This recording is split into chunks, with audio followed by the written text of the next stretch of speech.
Okay, camera's rolling. Do you want to hear like the audio one more time before we do it, or do you? Does it sound alright? Like how is it? I'm getting Test something. test. Just talk. Yeah.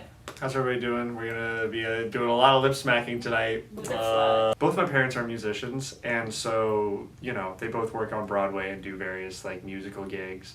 And a lot of my uncles are also bass players, and so I kind of just grew up like knowing a bunch of bass players, and I kind of just randomly decided and told my dad, I was like, hey, you should give me a bass. And then he rented me a bass, and I remember like the first day I got it, I just was like looking at it and I was like, what did I do?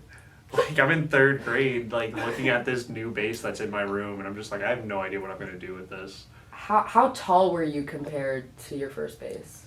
Well, it was taller than me at first. Yeah. And then like the way bass works is like you have like the top of it, you have like the scroll, and then you have like where the strings actually like gain more tension and where you play them on the fingerboard. That should always be like around like your eye level. If it's like tilted, it's weird, but like, so the bass should always be a little bit taller than you, like if you're playing it. But also like my bass right now is probably still like, I actually can't think like on its own if it's taller than me or not. Playing bass when you were like a kid versus how you see it now. Like, oh, it used to be way more of a chore. Like I really didn't fully like understand the joy that could come out of it until like sophomore year of high school, coming out of COVID. I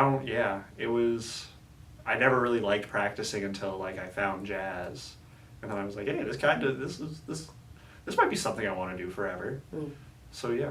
When I was in kindergarten, I used to tell people that my mom worked at Mary Poppins, and like my friends, like there were classmates of mine that were like, they would tell their parents, and they're like, that kid's a fucking liar. and then like parents, like Mother's Day came, and so like all the moms came into class, and so they're like, so Mrs. DuChateau, what do you do for work? And, like getting ready to be like, yeah, your kid's lying. And she's like, well, actually right now I'm playing at Mary Poppins. Me and my husband are both musicians. And like everybody's like, oh my God, what? And like I've been in rehearsals with her, like, sometimes she takes me and she's like, there's a really great bassist that you have to meet.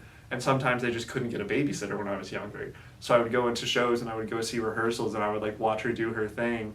And like she perks up like a dog. It's like a bloodhound sniffing blood. She like hears a wrong note. She's just like, who was it? I am closer with my Uncle Dude just because he's who actually taught me how to play bass. Wow. Like when I was first starting out. And Uncle Gary's a drummer, and he lived like Uncle Dude literally lived one town over from us.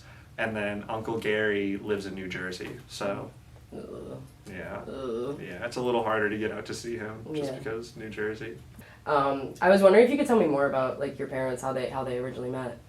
Oh yeah, so it's actually the cutest story like that I've ever heard, and it could be developed into some kind of rom-com movie, I believe. A Pixar feature film could be great. But so my mom was my dad's boss at first.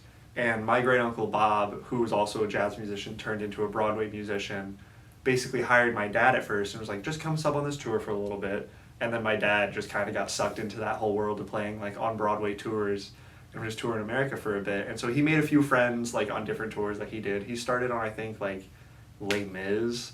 And then he did, I genuinely don't know what shows he did, but eventually the Miss Saigon tour that my mom was doing needed a new associate musical director, and so friends that my dad made before working on that show were like, you should hire this dude Charles, to my mom. And obviously they called on the phone a few times, but like the first day that my dad got hired and was at the job, she walks in and like he sees him talking to his old friends that like recommended him for the job, and the first thing she says to him, she just goes, so you're him? And he's just like, I guess I'm him.